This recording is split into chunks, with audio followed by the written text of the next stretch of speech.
one example in your book that kind of bridges all these different gaps is your story about being at the Cal-Stanford, the band is on the field game, because you end up using that later in the Obama administration. So first off, what are the memories from being at that game? And then how do you finesse that into White House lingo all these years later?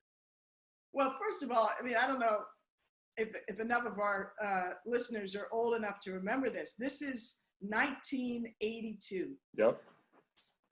November, big game between Stanford and the University of California, Berkeley, Cal. And, you know, Stanford-Cal is the ultimate rivalry within the Pac-12 on the West Coast. And this year's game was over at Berkeley. And so as a freshman in college with my senior boyfriend, who's now my husband, we schlepped across the bay and went to the game. And it was a great game until the very end, where Stanford came back, they scored a touchdown, they were kicking off to Cal, and Cal did this unbelievable series of laterals on the return, so that, you know, they kept running and running and running, and more laterals, and they ran through the band that had swarmed on the field, the Stanford band, knocked over a trombone player, and scored a touchdown. Unreal. And nobody could believe, at least on the Stanford side, that could possibly have happened. And it was 4 seconds left in the game, and they won. And it was just crushing. And to this day, you know, I'm still traumatized by that.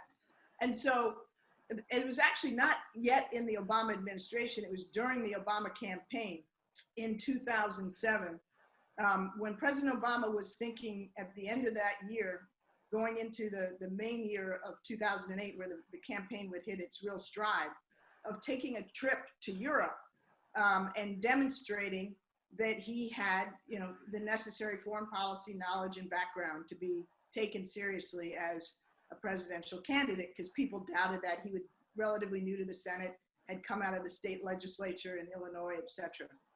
So I thought that the trip was a great idea, but I thought it was really premature for him to go in late 2007, when he hadn't even, you know, started the primaries yet, hadn't gotten the nomination, wouldn't be taken seriously, in my judgment, by any of the European leaders at that stage.